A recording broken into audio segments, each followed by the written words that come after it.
সর্বশেষ বলবো যে আপনারা যারা খামারি আছেন, আপনারা অনেক কষ্ট করেন আমাদের দেশের জন্য। সামনে কুরবানি আসছে, আমাদের কাছে একটা তথ্য আছে, মায়ানমার থেকে কিছু গরু আসতে পারে আমাদের দেশে। আমার এখানে সম্মান পরিধানযোগ্য বলে আমরা মনে করি।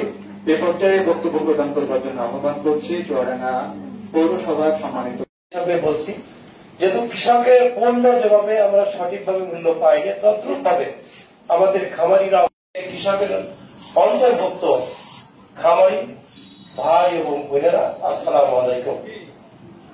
অবস্থান তৈরি করে নিয়েছে কৃষি শক্তি পুলিশ সুপার মহোদয়, সম্মানিত জেলা পর্যায়ে কর্মকর্তাবৃন্দ, সীমান্তবর্তী এলাকা, এটা একটু নিশ্চিত করবেন, তাহলে এই দেশে যারা খামারি আছে তারা লাভবান হবে।